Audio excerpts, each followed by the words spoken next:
Okay, it's all set. All right, got it. All right, well, good evening. It is 6:41, so I'll call the meeting to order at 6:41. And this meeting is being recorded. As you noted, we do have a quorum. I'll take the roll call vote. So Mike, Here, and I'm here. Pat, Here. Jane, Here. Christy, Here. Stephen, I'm here. Bill, Here.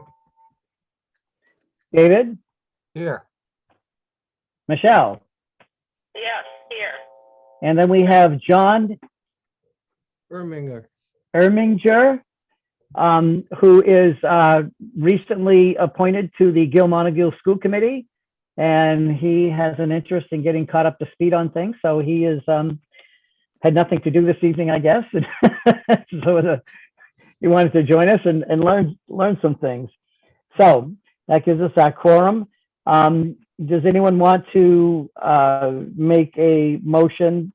Well, first, are there any discussions on the February 9th minutes that were sent out? Move to accept. Would anyone like to make? Minutes. Thank you, Jane. Is there a second? I'll second Oh. it. All right, Michelle seconded. Perfect. Any other discussion? All right, these roll call votes, I'm going to be going really quick, but we have to them. Mike, all those in favor of the motion to approve? Mike? Pat, Mike, you went on silent. Pat? Yeah. Yes. Jane? Yes. Christy, you're muted. Yes. Sorry, aye. David? Thank you, Mike. David, you're muted. Aye. Bill? Yes. Steve? Yes. Michelle? Yes. All right. So, in myself, yes. All right, so that's unanimous. So subcommittee updates. Mike, did you want to just go over what you sent out real quickly? I don't know if people had a chance to look at it. Sure. I don't know if, did you want to try to take the time to share the screen, or should I just do a quick verbal description? I sent out. Well, I'm going to probably circle. I'll probably circle back to this at our next meeting too, so that we could maybe spend a little bit more time on what you did, but kind of review of what you discovered in your research. Well, I basically produced a couple of things, one of which is, and they're both on our website now on the FTF documents page. One was I decided to kind of drill down into the enrollment history as we know it so far, looking at foundation enrollments, also attending enrollments as represented by the DART reports, and both of those as with Can you hear him? projections provided by DESI Okay, let me fix that. Hold it. and NASDAQ, and also choice in, choice out, and charter out. The historical figures all came from the DESI website, various places. And one thing that struck me going through all that was that Gil-Montague and Pioneer can both be described, this is my opinion, can both be described as having enrollment challenges, but they're very different kinds of challenges. In Gil-Montague's case, its foundation enrollment has been declining in recent years, but not at a very great rate. Its bigger problem is that kids are choicing out at a fairly substantial rate. And whereas with Pioneer, their foundation enrollment has been declining rather sharply in recent years. Meanwhile, their choice out is fairly steady, but they had a nice healthy choice in for a while, and that's been dropping at roughly the same rate as their foundation enrollment. So in terms of trying to figure out, how do we respond to all this stuff? It just seemed to me that you respond in different ways to different problems. So understanding how the challenges facing each district are different should help us understand how perhaps different solutions might be appropriate, or at least how a one size fits all approach doesn't really work. So that's what I got from that. And the other is assessments. I basically took the assessment calculation for Gilmonte for FY22, and also the assessment calculations for Pioneer Valley for FY22. Each district uses a different method from the other, but not all that different. And so starting with those, I put together various different scenarios. Gilmonte, I mean, there's certain parts that are the same. You have your basic budget, you have all the other revenue that you have coming in, and you have the required contributions from the towns, and those don't change in any of the scenarios that I looked at. What does change is the amount over minimum and the transportation assessments. And in Gilmonte's case, both of those are apportioned based on attending enrollment as of October 1st of the basically the previous year.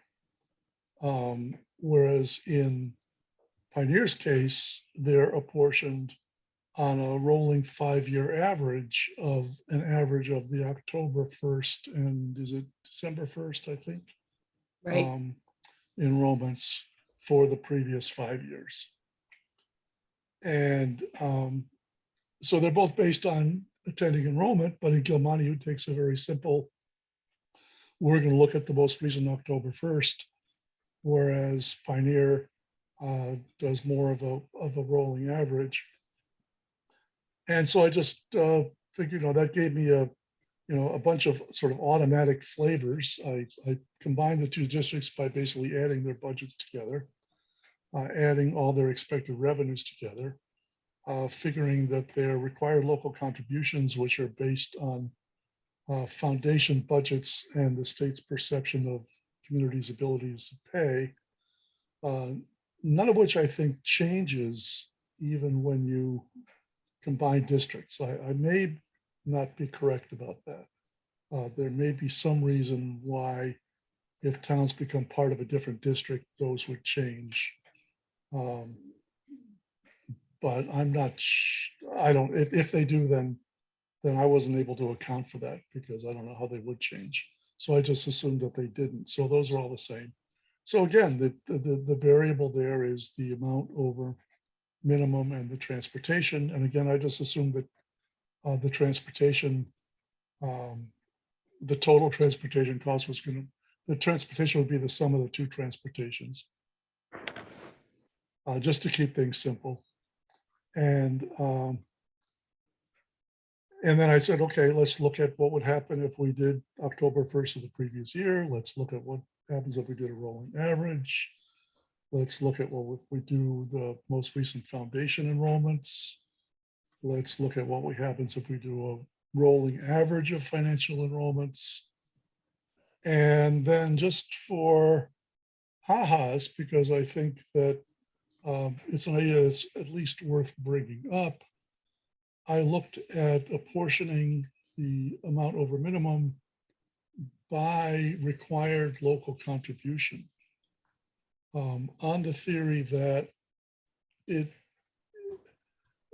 the required local contribution is not based on how many kids you are responsible for educating.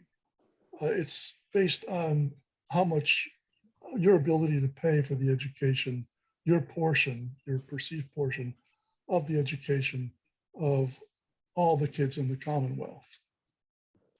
And some would argue that that's a much fairer way to look at it. That if you're a poor town with a lot of kids to educate, you shouldn't be expected to pay more than if you're a rich town without a lot of kids to educate, if the goal is to have everybody pay for everybody's kids. And so I just tossed that in as just to kind of open the discussion on that point. So those are the two documents. And Alan, just one more small correction in your cover letter. You had said nice work using the tool. I actually didn't use the tool. So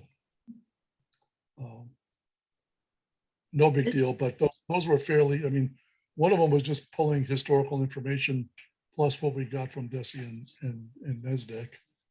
And the other was pretty straightforward in terms of doing the assessments. So Okay. you didn't need to use the tool for those. So that's it. Right. That's a nutshell overview.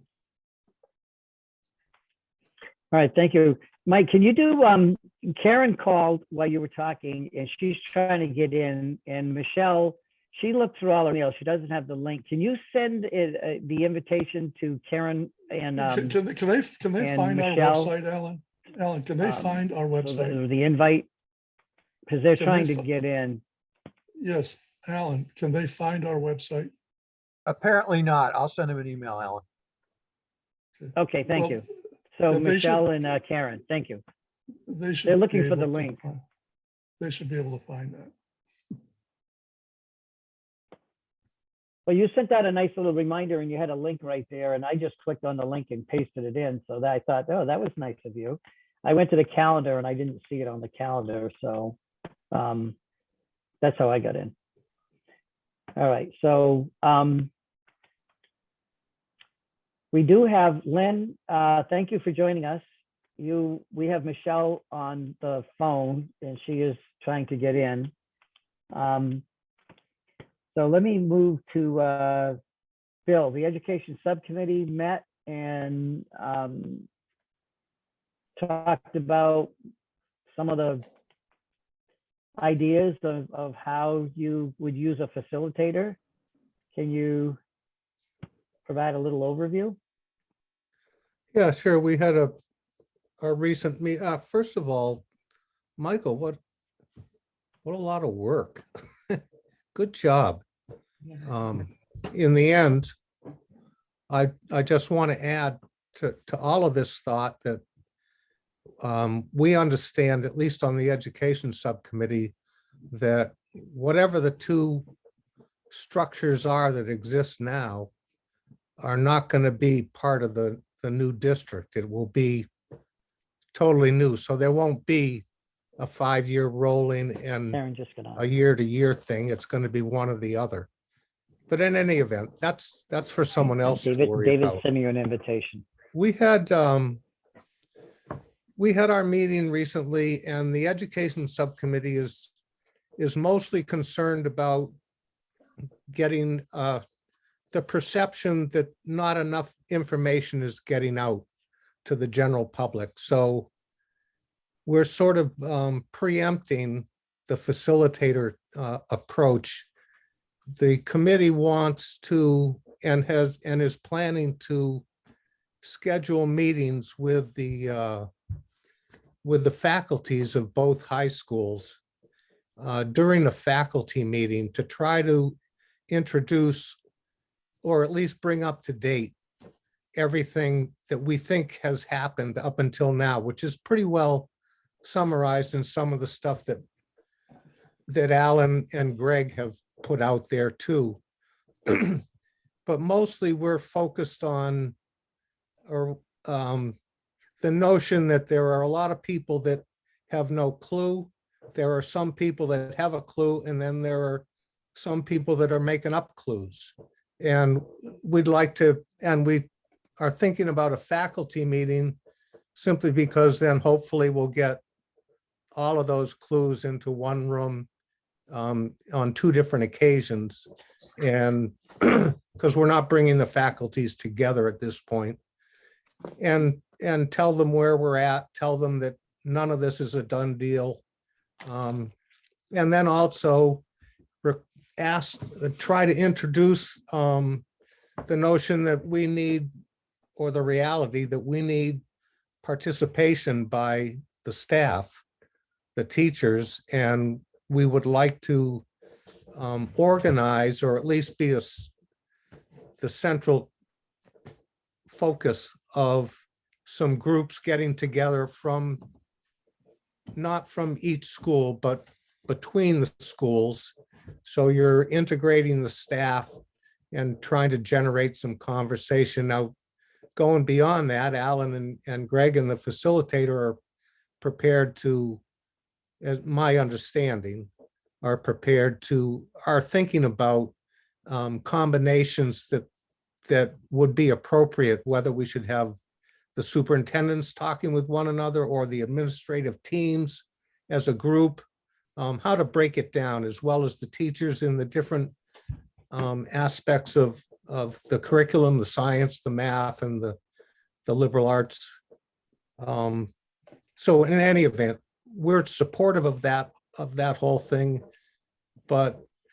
And partly, I think things have seemed to be going slow. Some of our committee members noted that they thought things were kind of stagnant, and where were we going? So this is what we came up with initially. And I understand that it should couple up well with the facilitator. It's just the beginning, coming from the committee or part of the subcommittee of the committee, introducing the notion that we want to get more information out, and we want more people involved, not just ourselves. And then the next thing is we had suggestions as to how to entice people to get involved.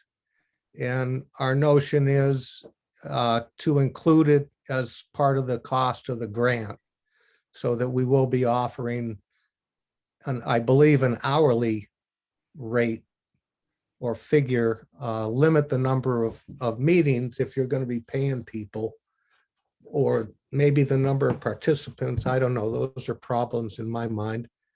But nonetheless, that's where we're going. And I hope that it turns out well. We'll see. Whatever it turns out, being well is going to be getting the information out and having people understand where we're coming from and why this is all taking place. It is not some conspiracy happening in the background. It's a reality. And that brings up the notion of when Mike is talking about enrollments.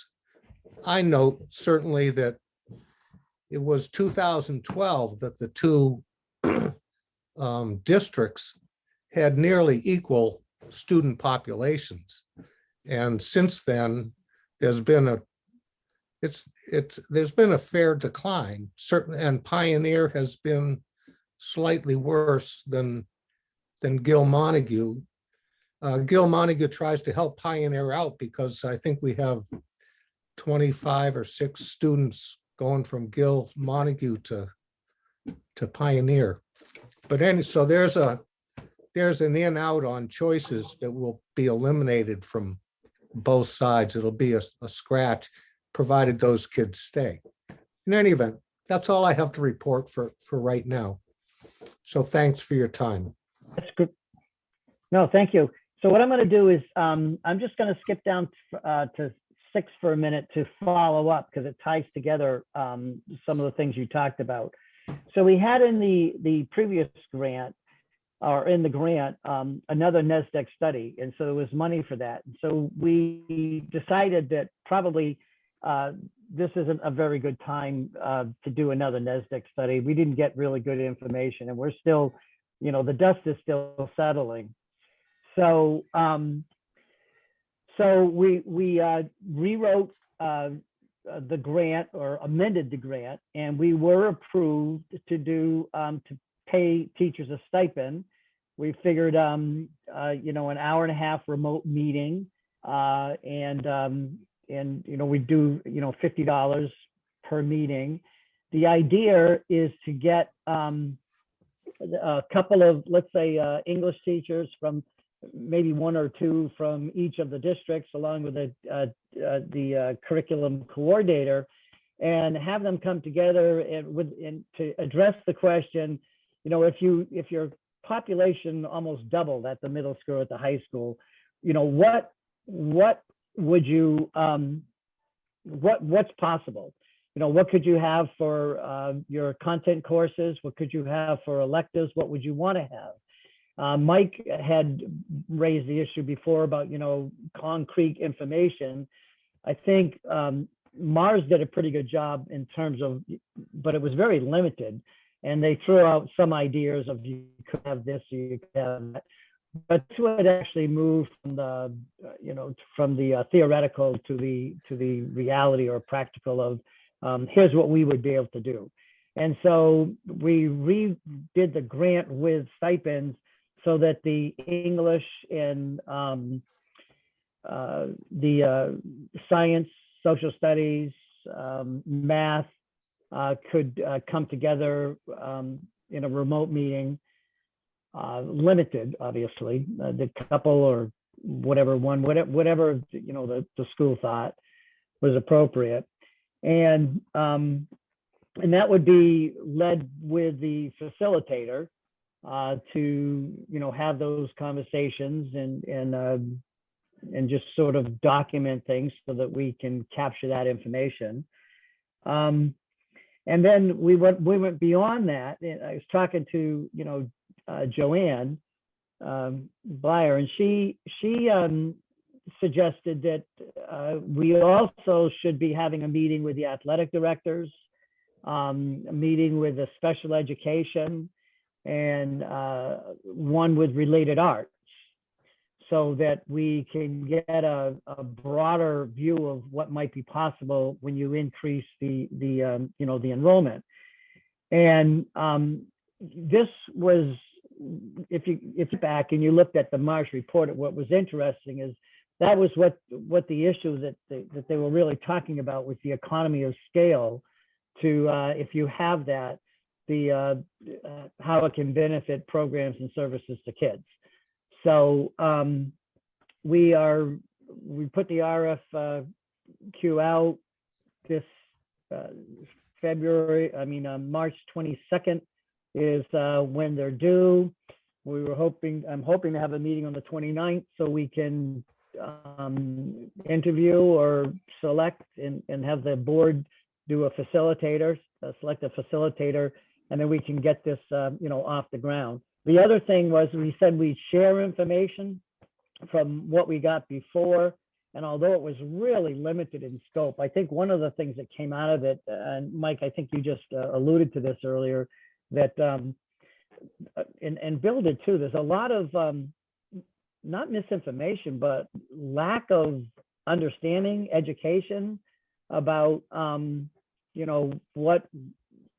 what this is about, why we're looking at this, what we have learned to date.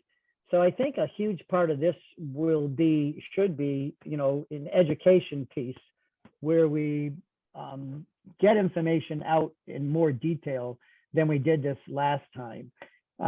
Community engagement was a big part of our last meeting, and people had a number of different ideas on how we could engage the community to talk about, some of the roadblocks. We had Brian Beck joined our meeting, and he brought up the point of, well, what are some of the barriers to this, and could some people come together and talk about that? And that seemed to fit along with something that Mary had suggested about, having some conversations about that. So I don't know. I'm hoping that Mary applies as a facilitator, and I'm hoping that we have some people come on. I thought that it might make sense to split this, since we'll have 3 months, and have two facilitators, one handling one piece and one handling the other. But that was thought to be not such a good idea. It'd be better to just have one facilitator. So that's sort of the deliverables we're looking at. It's going to be flexible when the facilitator comes. That's the overall structure of how we set that up. It can be refined. I was kind of skeptical that they would amend the grant and allow us to pay, teachers for their time and the coordinators. But, we made a case of, there's so much that they're being asked to do. And, this is a benefit to the district, to the kids potentially, and to share ideas with their colleagues. And so it got a favorable response, which I was happy to see. So that's the kind of the update in terms of the RFQ. I do want to say that I got an email from a citizen from Irving, and she pointed out, and rightfully so, that the article that we had in the paper to kind of review what's going on and talk about the economy of scale, that they have a number of kids that attend the Gil Montague School, and there was no mention of Irving, and they bring in, I think she quoted $1 million. The school committee members would know more about that, but a good amount of students attend the Gil Montague School. And so I did send her an email back and apologized and said, I'll make sure that I bring that up at our board meeting. I'll make sure that our publications to go out. And we should probably also have a conversation with their staff when we're sharing information about what's going on in the districts, because if this were to happen, they would likely send their kids to this new regional district. So I think I certainly haven't been paying attention to that aspect. So that's on me, and I'm going to try to address that and make sure that they are included in conversations. Alan, along those lines. Are you able what to about- hear me okay? Because I keep getting a unstable. I can hear you. So far. Yeah. Alan, far. along those lines, It- what about Vernon, Vermont? That was what I was gonna say, yeah. Oh, I hadn't thought about them. Yeah, that's true for Pioneer. Yeah, Alan, my hand is raised. You probably can't talk and notice that. Why don't we try to invite a person from Irving and a person from Vernon? To Join join the the- committee? We have Jennifer Eichhorn from Irving normally. She couldn't. right come now we have a tonight. person, Oh, okay. But all right. Vernon sounds like a good idea. yeah. Yes, we have I think- someone, I think Jennifer Jennifer's the from, Irving represents rep to Irving the as the Gil Montague non-voting School member, Committee. but I didn't even think about Vernon. So Well, they're that's kind a of good different. suggestion, Michelle. They're different because they're tuition, but Jane? Irving's tuition. Irving is Irving is- tuition, but Irving is a Massachusetts school, Yeah. so could And then- become part of the district. Vernon is tuition, but is out of state and therefore probably cannot become part of the district. So they're two different things. That doesn't mean Vernon shouldn't sit in on it. Maybe there is a way to include out of state. I Yeah. know there's discussion along the Vermont, New Hampshire yeah. border about cross-border districts. Well, how many Vernon students go to Pioneer now? Ask one of the school committee members. I think it's fewer than 10. I was gonna say, it used to be 20 or 25, but I think it's gone down now. And Okay, I can look. because they, whoever it is, they do contribute to the attending enrollment, so. No, Yeah. the attending enrollment is Well, only David for said he towns. thought it was around Right. 10. But in terms of, class size, ability to offer programs, if they're there, Mhm. they count, It right? depends where you're looking at the counts. I'm just thinking that you don't want to alienate them. if you don't have to. No, No, Right. Well, Alan, are Well, we that's a gonna, are we good gonna, point. what you Jane, did described, you have something else? Your hand is still raised? oh, sorry. No, I don't have anything else. Alan, are we gonna talk about how we share in what we've come up with?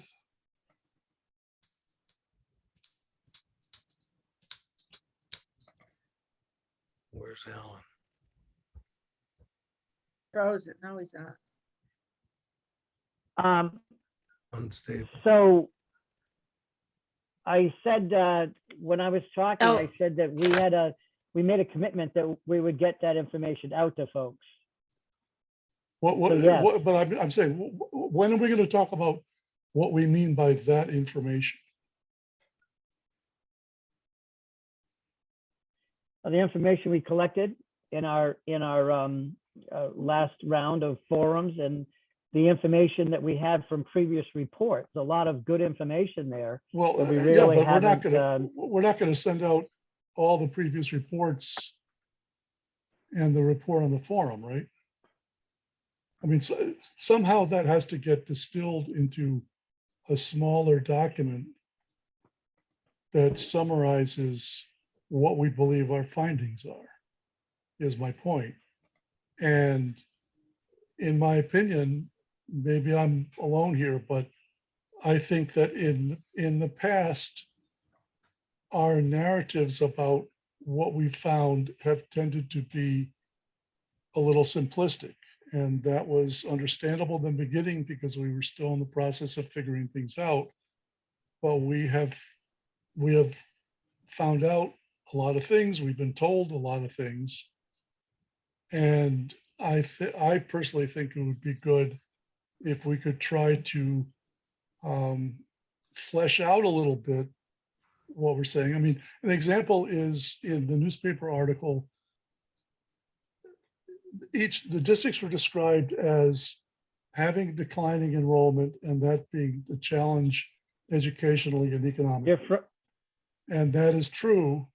But as I said earlier, it seems to me that those challenges are different for each district.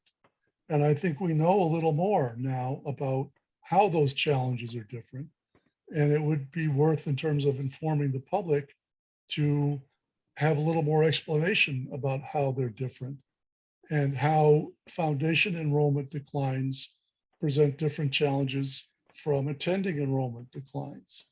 Because from a financial viewpoint, and if Brian Beck's here, I mean, he knows more than I do, but it seems to me that Gilmontague is in a much less precarious situation financially because their foundation enrollment hasn't been declining as much.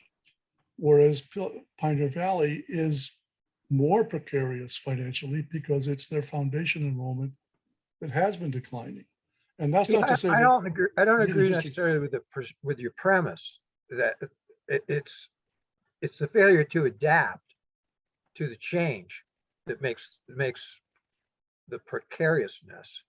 Okay, well, but that's why we're talking. And I all would I'm like saying to is- I would like to draw attention to a similarity between Gilmontague and Pioneer, and that is these are the two schools with the highest attrition in the state from the 8th grade to the 9th grade. I don't remember which one's first and which one's second, but number 1 and number 2 in the state for the highest percent of attrition. And we fault over at Pioneer, we like to fault the tech school for stealing our kids, but frankly, we're here to educate kids, and if that's the education they want, they've gone to the right place. We need a right size.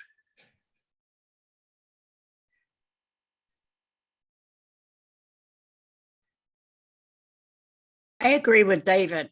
I think we should be looking for where we're similar and how we can build on that. If we want to keep looking at how we're different, then why don't we just disband now? Well, I'm not, all I'm saying is I think that we need a more well, and complex And Brian narrative than we've got brought so that far. up last time. Brian, I'd like to tell you that there are 13 Vernon students this Good. current year at PVRS.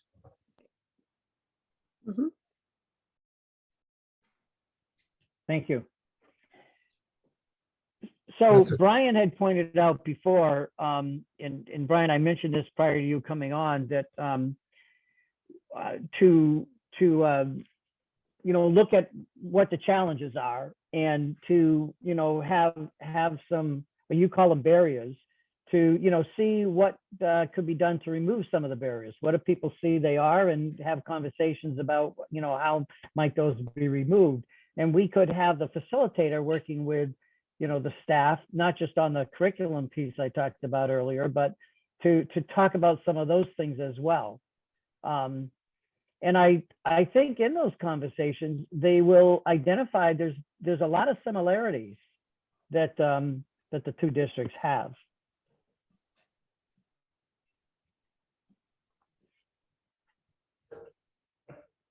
I don't know if people are frozen or just think, sitting still. Alan, one of the things that I might add is, I apologize for coming on late. But what I heard when I first got into the conversation was a group of people talking about the opportunities and focusing on the opportunities. And I do have to certainly acknowledge two things. I think that this group should focus on leading with identifying those opportunities and presenting those opportunities for the purpose of building interest in engaging in dialogue. And then to me, the next step is to identify those barriers. And I think one of the things that came out of that small sample size to me was,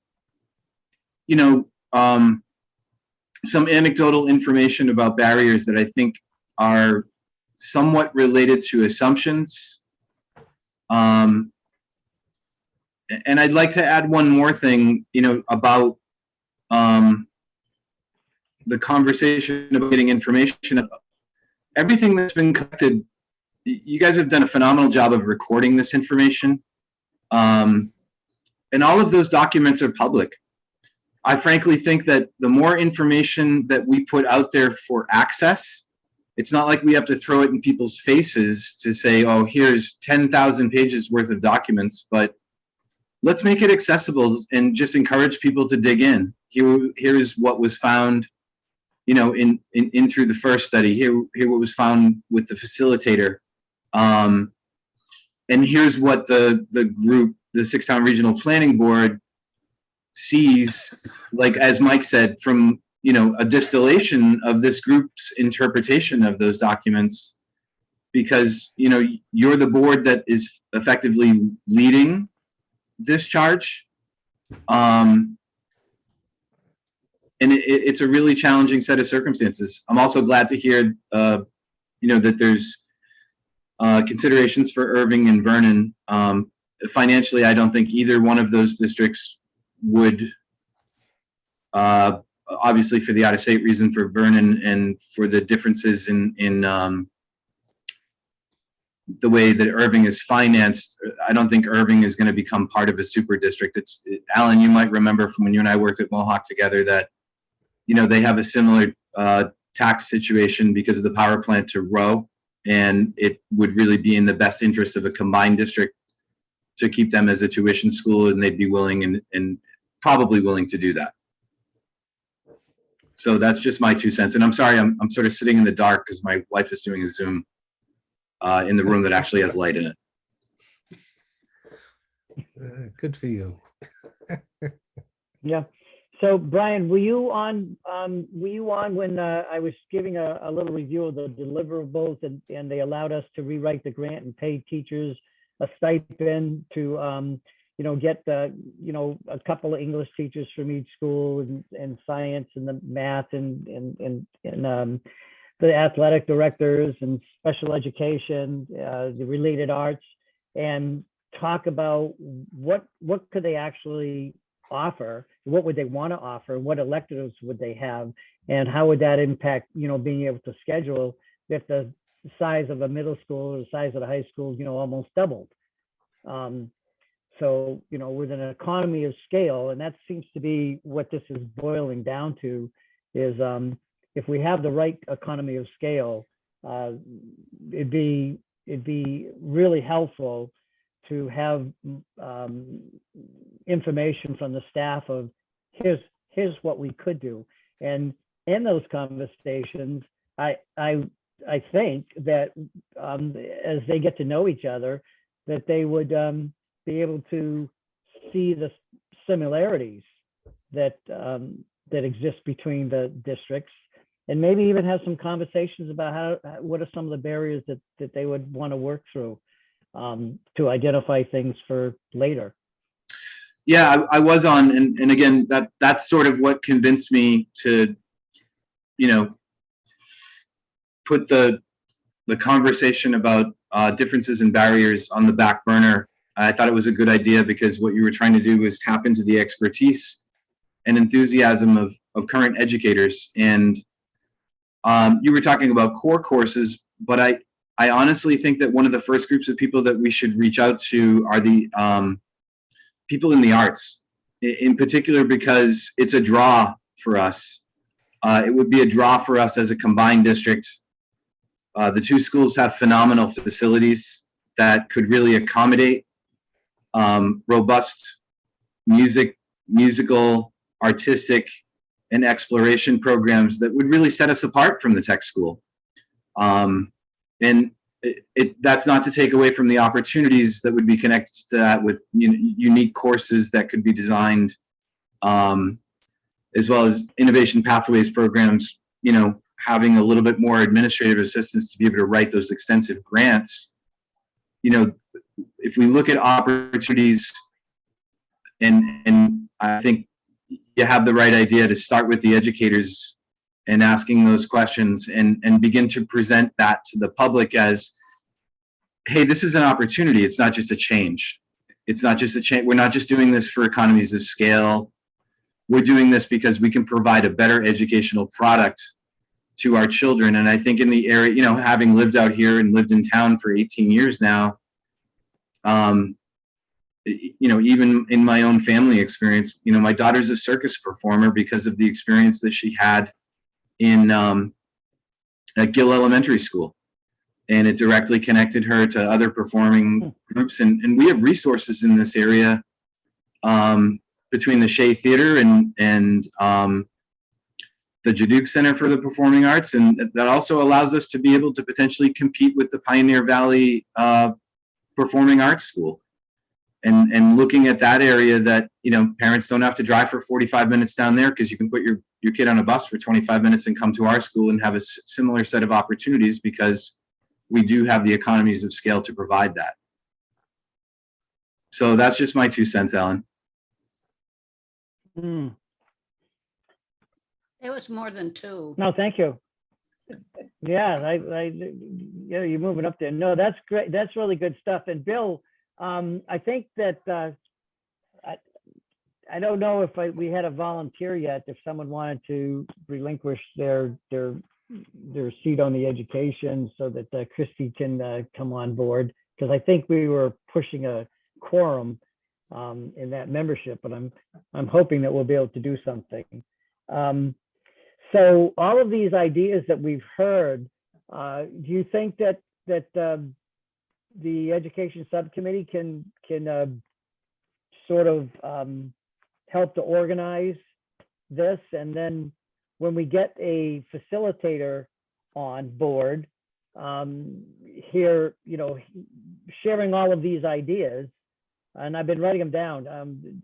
These are really good. This is good stuff. Getting this out and actually, getting it accomplished and sharing this with the public. I'd like to be able to figure out a way to share it in real time. I think a newsletter to the staff. I love your idea, Bill, about talking to the staff remotely to kind of introduce, share, what some of the stuff we know. And I'll be there a in newsletter person. to staff would be helpful. Yeah, Yeah, well, look- you can have it in person and remote, but get real time information out as we're learning information. I think that community engagement, so that people can see what's going on and have conversations around that would be really helpful. I was hoping we'd get out of this pandemic pretty soon because that really had an impact. And but we've collected a lot. We've got to start sharing more. And distilling it was the word I heard, you know, kind of pulling that and trying to get it in a more digestible format. Alan, I got one suggestion I want to pass on, and that is when the article came out the other day and I read it and I had my wife read it for a reaction. And the reaction was the term economies of scale doesn't really relate to anything or anyone without some context. So I think there needs to be a little bit more explanation of what you mean by economies of scale. It's got to do, if I'm correct, it's got to do with the number of students that we have, and then the opportunity because of increased volume, you can have increased scheduling and more, I don't know what words fade out of my mind, but nonetheless, you can have a more vibrant educational experience. I'll leave it at that. And I just want to, you know, emphasize this is not economies of scale, economy in all of this stuff.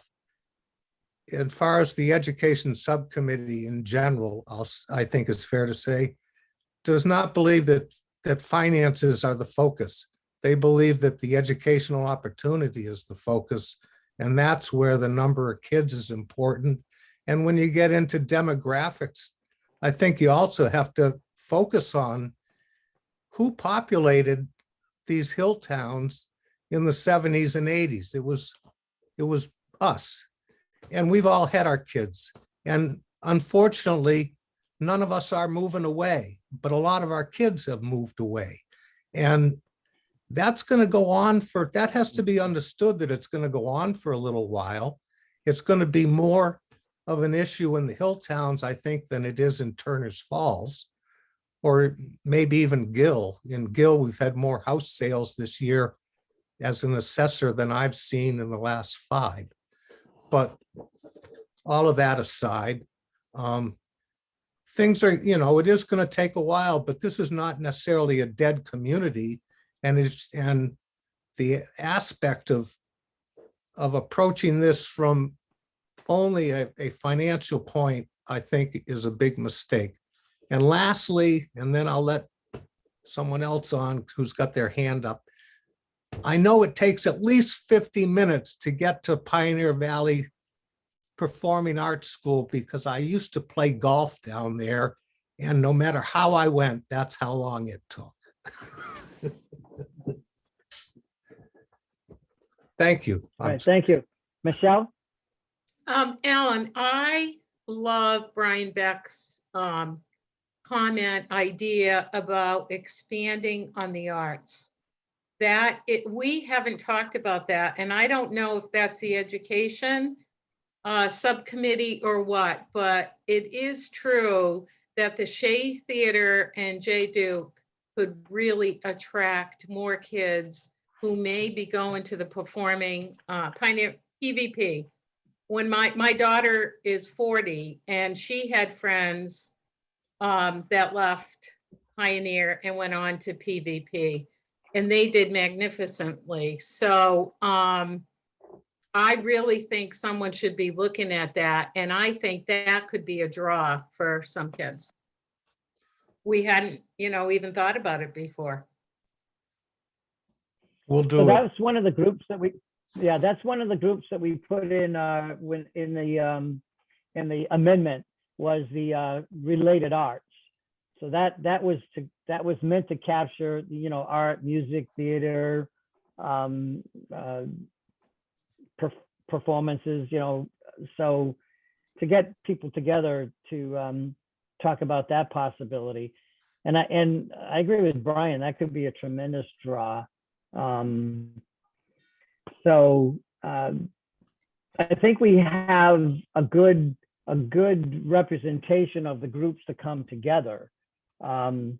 we just need to, have teachers willing to, have a 2, 3, 4 remote meetings or in person, because there's not going to be that many. There might be 1 or 2 from each school, plus the curriculum coordinator for the content, and then be some coaches and the athletic directors for that. And then, Brian, share some ideas of who would be, good people to come together for the related arts. And then there was special education to have conversations around that as well. Mike, I see your hand up. Oh, Yeah, I think John's had his You're on hand up. mute. John's had his up, yeah. yeah, John, yeah. So I'm thinking, Alan, I did read your article Oh. today. I really appreciated it. I liked it. But I think there really needs to be a publicly digestible rationale for all of this, because I think even this article, well, maybe I'm just kind of used to California levels of public literacy. Even this is probably a bit much for a lot of people. So maybe a publicly digestible rationale that would really highlight the points that the superintendent raised, for example, and sports program. Because I think to the rationale has to be programmatic, and it has to be written in terms that the public will latch onto. And I think highlighting the programs as Brian did is one thing. But I guess how do you know what to present to the public before you've got some pretty good idea of what the program's going to be?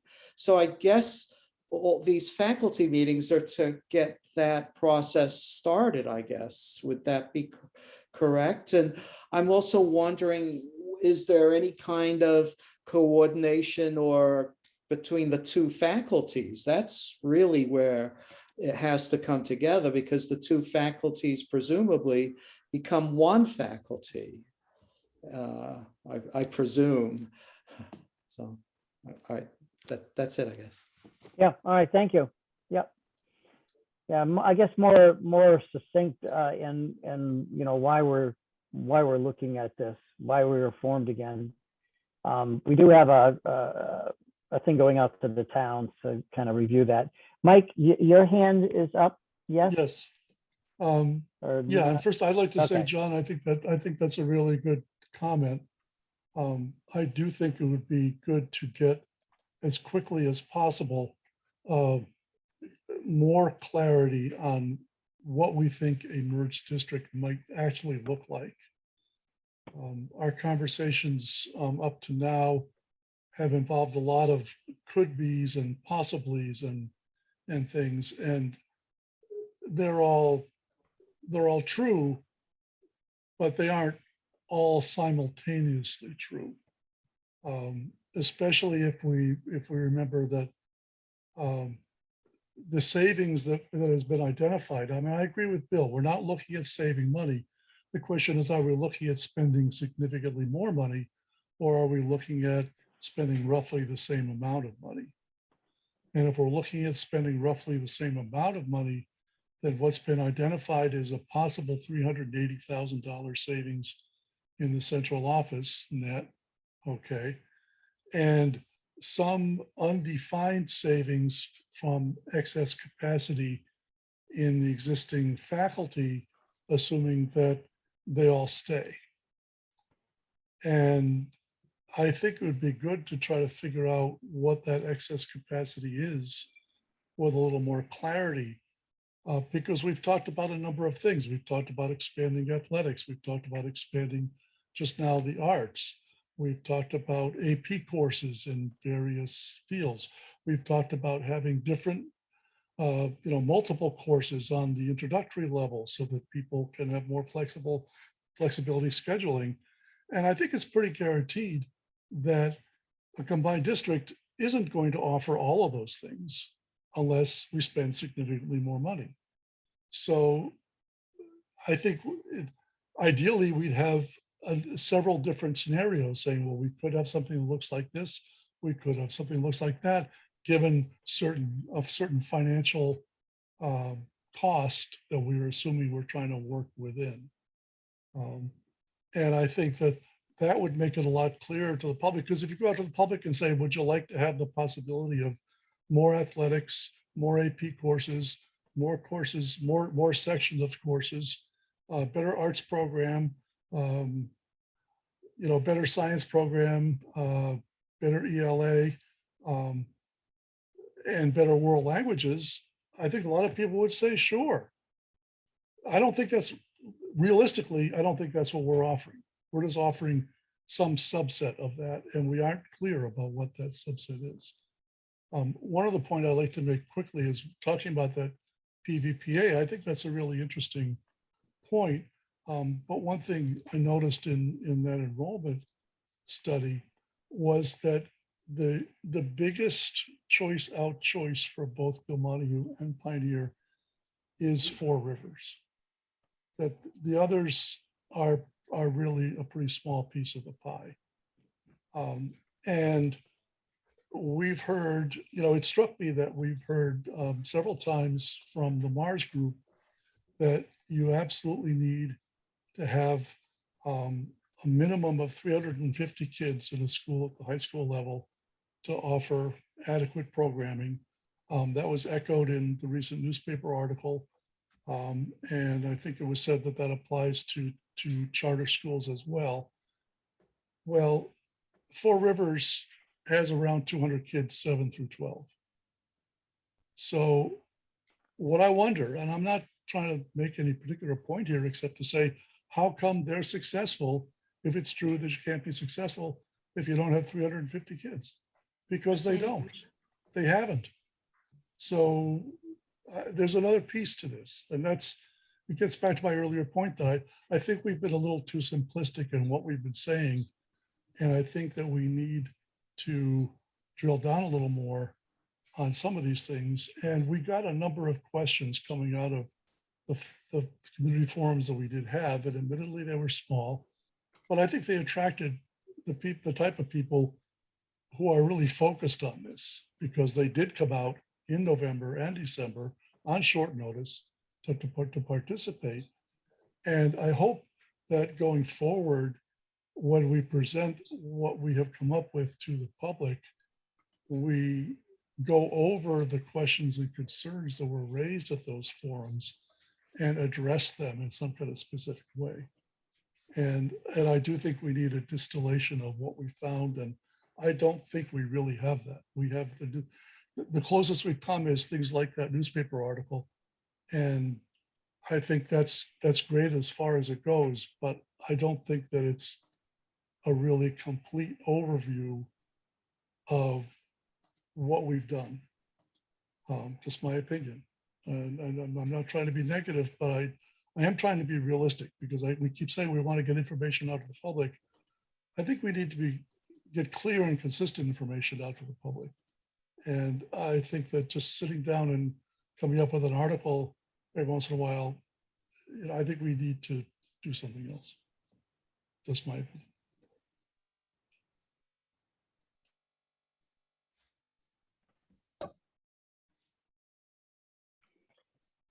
Can I just All right. speak up?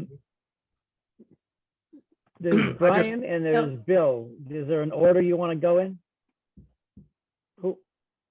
Go Go ahead, ahead, Brian. Bill. Go ahead, Bill.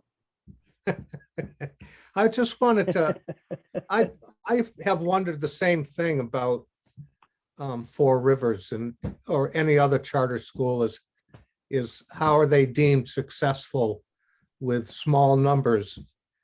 And I guess one question that comes from that is, how successful have they been? Have they been able to produce what they've promised? Has that even been examined? And the kind of thing, and I would relate that to, this is a stretch, but I'll relate it anyway, to in my time, the beginning of Hampshire College. Hampshire College didn't start until 70 or 71, something like that. And it was totally experimental and produced people like Ken Burns, the most notable, but also made the Frisbee game very popular. That could be a major at Hampshire, but that's digression, I'm sorry. And then 30 years later, 40 years later, Hampshire's in the last couple of years been super struggling. So everybody goes through ebbs and flows, but that's just something to think about too. I do agree. It should be thought of that in all of this, how can the charter schools in particular be deemed as successful with so few students and smaller staffs and totally different approaches to curriculum? Maybe that's it. That's all. And Brian, you're up. Well, they're very focused, and I don't want to go off on a tangent to talk about what I would consider limited opportunities, but Brian, your I hand's think, on. yeah, there's, in my limited experience here in the school district, we were very fortunate to have hired a new music director who moved to town. And the involvement in our music program, with the limited capacity that we have in terms of, or the limited enrollment that we have, has gone from 30 to 67 in a very short period of time. There's an enormous amount of enthusiasm in this individual. And I think, again, going back to the faculty, as you recommended, as being a focus of having them look at what might the opportunities be, would allow this group to kind of strike that balance that Mike was alluding to. A lot of what Mike was talking about was there's been some nuts and bolts work that's been done, but there's an opportunity here to establish a competitive juggernaut, as far as I'm concerned, and just thinking about the talent that we have in both of these districts, both in terms of staff and students. And how can people give us the information that they see within those opportunities so that this group can then say, oh, now we've gathered this information and we've established a vision for what this school might be. And then go back into the barriers. Again, focusing on getting that information about, what could you do if you had this number of students? What could you do if you had these resources? The connections between high school and middle school programming and going vertically 5 through 8. You establish feeder programs from everything from athletics with an opportunity for middle school teams to compete with other schools. The arts, the academic opportunities are evident. When you have more staff in a smaller number of sections, those sit out there. I think it's again, going back to those things that cause people to make decisions about what they want their children to focus on. The opportunities that they want their students to have. I think it would be really important to gather that information and then strike a vision, because the transportation inconveniences, the finances, all of those things that we know that are potential barriers, right now, from my perspective, kind of take a back seat to this group gathering enough information to be able to establish a vision about what a competitive juggernaut might be. And I mean that from the perspective of we're not only going to keep kids in our district, but we're going to pull kids in from other school districts. And this is the reason why. And I think both of the communities present value. I think immediately in Gil Montague, we have about 9% of our student population that speaks Spanish as a first language. And there's an opportunity there for students to be able to, even from Pioneer, coming down to be able to develop a vertical Spanish program, K through 12, so that all of our students are biliterate, not just bilingual, but biliterate. There are opportunities that exist with these towns coming together in some way or another. And I think focusing on that, I think you totally have the right idea as a group to tap into the faculties. And I was really pleased that, you know, Bill reached out to our high school principal and is going to be going to a faculty meeting. And I'm happy to join him there and have a conversation with the staff about this. And I would appreciate the opportunity to have this group help me frame that. Thank you. Thank you. I want to be mindful of our time. I think we've had a pretty robust conversation. I think our next steps when we have the facility come on board, I've been taking copious notes because there's so much good information that you're sharing. I'll try to put these down in bullet form, and when Greg gets back, of course, he'll review the meeting. I don't know if anyone had anything else that they wanted to talk about, because we've sort of been talking about next steps have been blended into a lot of the conversation that people see. It'll be organizing that into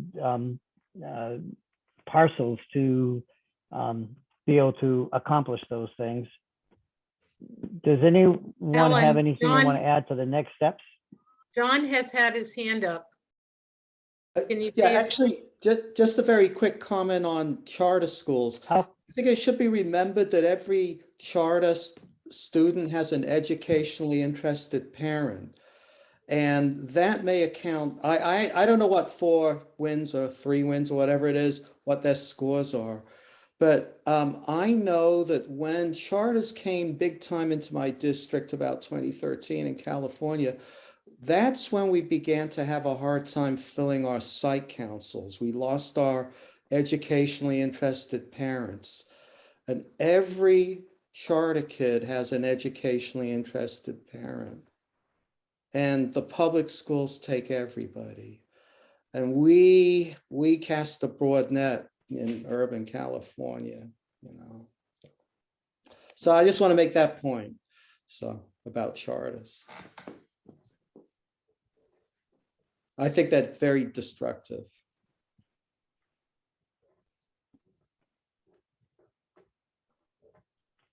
well, that sentiment has been heard by lots of folks, so thank you for that. So I have for our next meeting,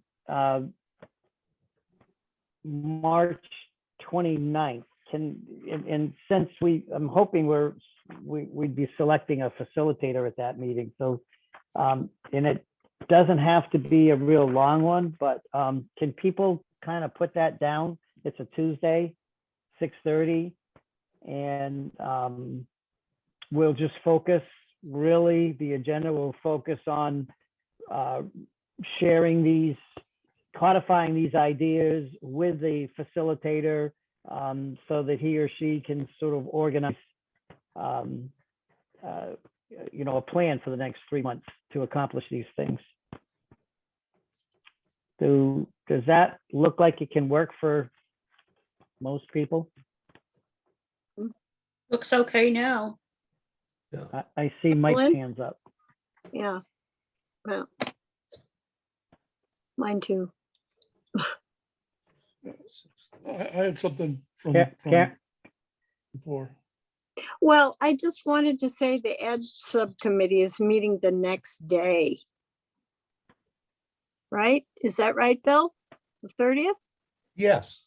Yes. Yeah, that's kind of hard. Correct. Sorry.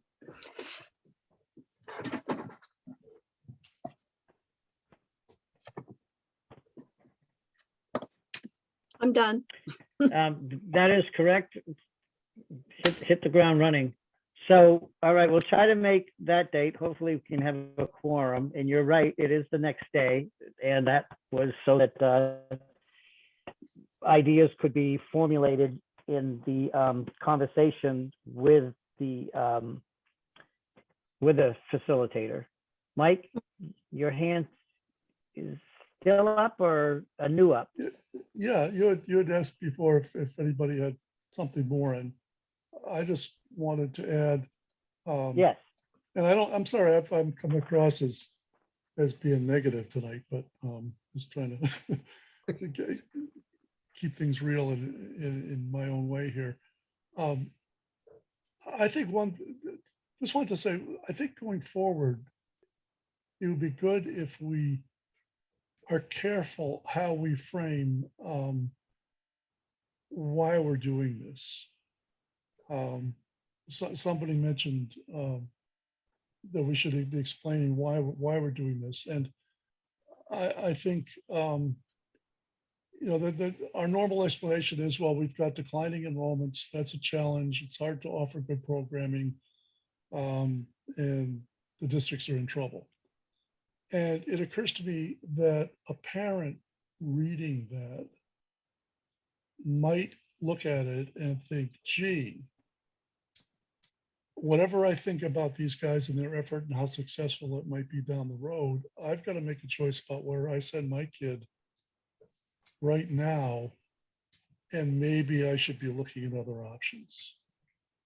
So I just think I've seen this happen in the past with budget battles in Montague years ago, when if the district would ask for an assessment, the towns would say, gee, that's too much. And the district would come back and say, well, if we can't get that much money, we're going to have to cut this and this and this and this and this. And part of what happened was parents in the district said, wait a minute, we don't want to send our kids to a district that has lost all that stuff. We're going to start choicing out. And so I just think that it's important. I mean, on the one hand, I think we all agree that there are some significant challenges facing the districts.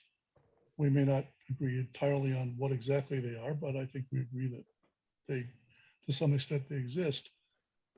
But I think also a lot of people think that each district is doing pretty well in a lot of ways. And I think it's important to keep that in mind and just not get too caught up in the, we're going down a spiral and we got to do something, we're all going to die, which I sometimes get the impression from our public information that's how we come across.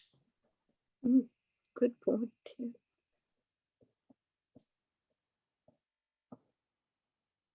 Ellen? Yes, Jane. I agree with a lot of what Mike said. I think that we should never use the phrase "in trouble." We should try for positive phrases, and we should avoid at all cost catchphrases. And I'm beginning to feel that economies of scale is a big catchphrase. Everybody has their own interpretation. Earlier in the meeting, somebody said, when are we going to define what means? And that's really where we are. We don't want to talk down to people, but we also do not want to talk above their heads. We want to make it clear what we're trying to do and why we're here. We're here because our towns voted to do this.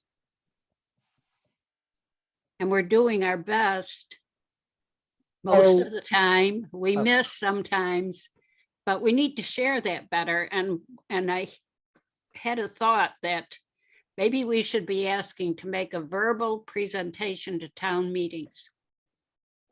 I think that's a good idea. We would have to get on the annual town meeting agenda to be able to do that. What would be the actionable item, Jane? Just an update of where we are without That's not catchphrases and actionable. without negativity. You're gonna hear plenty of it from me to invade a town meeting with reports. Town meeting is for government action by the legislature. You could have a forum in front of the town meeting. Well, however it could be done. So Our town meeting could have I don't want to call it a recess, but what?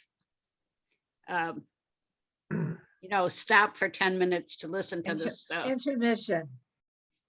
Mhm. Intermission, thank you. My age is showing.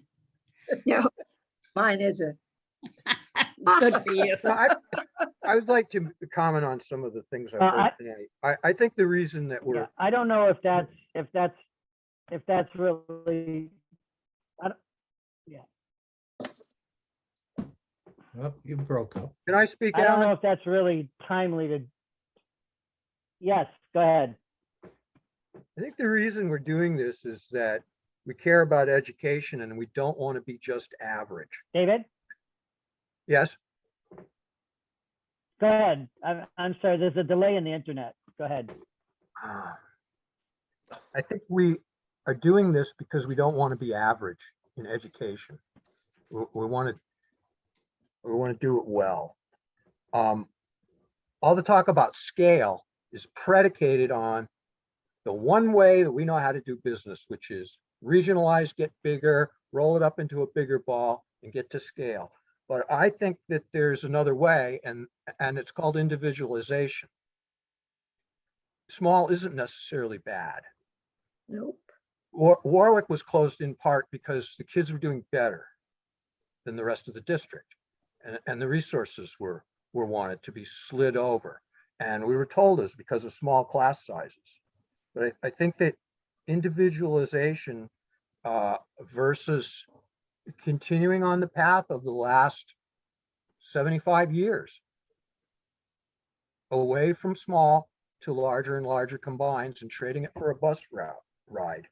So I feel like I'm becoming the representative from Irving, or maybe Vernon. I don't know. We're going to be tuition payers down the line, and we're launching a tiny school, and we don't think it's a big mistake because we're not making scale. So I've sat here. This is my thoughts. All right, thank you. Just, I'm going to give a quick response to why, I heard at this meeting really what we're trying to do. And that is to offer more opportunities for kids, have programs and services for kids that are going to hit at multiple levels so that they have a wonderful experience at the middle school and high school level. And so from my perspective, what we're trying to do is, looking ahead, offer the best programs and services for our kids to be able to thrive and give them the tools that they need as they go on to college, careers, or whatever. And if you think about many of the things that were said by folks, that's what this is about. Yes, I would agree, we need to have a better, more focused explanation of here's what we're trying to accomplish. But if you think about what was said, I think it was pretty obvious from the way I was listening. So I'll try to develop a paragraph or something around what was captured here. It was mentioned earlier, getting out and finding what people want and see what the staff wants and so forth. That does create a vision. That does create excitement. That does create opportunities that parents could latch onto and kids. So that's the only reason I decided to be part of this, is to see if I could contribute to the betterment of education to all of the kids in the towns involved. Brian, your hand is up. Yeah, I think, I really appreciate Mike's sense of reality, and, David's comment about small schools, and that goes back to charters and community schools, and the benefit of community schools, and those discussions will become barriers along the way. But when you think about things like this, I think what I'm hearing tonight in terms of the proposal to again get down to faculty and steal ideas, it provides us the opportunity to be aspirational and to present to the public an aspiration, and then allow them to be able to look at the nuts and bolts research, things like the financial tool, things like the study that was done by the organization that dealt with transportation and all that stuff after. And voters are going to have to go to the ground on this. But I think the most important thing right now is to be able to gather the information to allow this group to establish a vision for what a school might look like. And that, hopefully along the way, there's some enthusiasm that's generated for the opportunity within the public, at the very least, within the school communities, and that we can present that as a potential opportunity and see if people grasp onto it.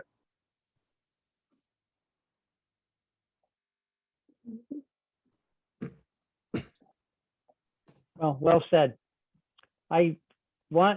So Mike, let's do the last one and then I'm going to wrap this up. It's an hour and a half. I try to keep meetings to about that. Go ahead, Mike. Okay, well, I'll try to be quick. I appreciate a lot of what David said. And it occurs to me that part of the feedback that we got from Mary Broderick was people saying, well, what about changing things around so a small school can work? And I think that we've been proceeding on the assumption that in order to do the things that we would like to do, we need to get bigger. And that assumption is heavily ingrained in the Mars reports, and they're very upfront about the fact that that's what they think. If you ask them to do a report, they're not going to decide anything different. That's what they're going to tell you, is you need to be a certain size in order to get things done. I think not everybody agrees. And I think that we need to be clear, either we're still trying to figure out whether this is really a good idea, or we've decided that it really is a good idea and we're just trying to figure out how to make it work. Because I've heard kind of both things here tonight. People seem to be coming from at different times from both points of view.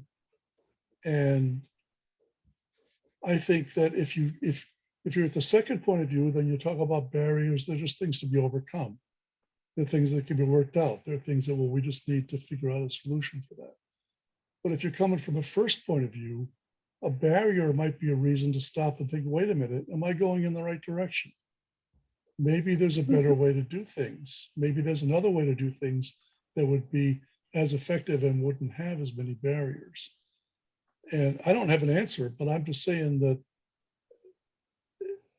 I think we shouldn't be too quick about thinking that, well, barriers are just things that we got to figure out a way around or through or over. Maybe we need to understand those barriers, at least be open to the possibility that the barrier might be trying to tell us something that maybe we need to hear.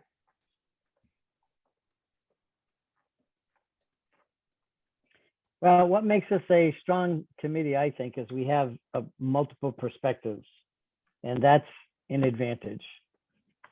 Everyone thinking the same is not, that doesn't generate the, we're better as a whole, and our work will be better hearing the different perspectives. So I think that kind of wraps up the items on the agenda. Does anyone want to make a motion to adjourn, or is there anything under other business not anticipated? I'll move to adjourn. I'll Second. that. I heard Bill and Jane. All right, I have to do a roll call vote. Mike, Aye. Mike, Jane, Aye. Aye.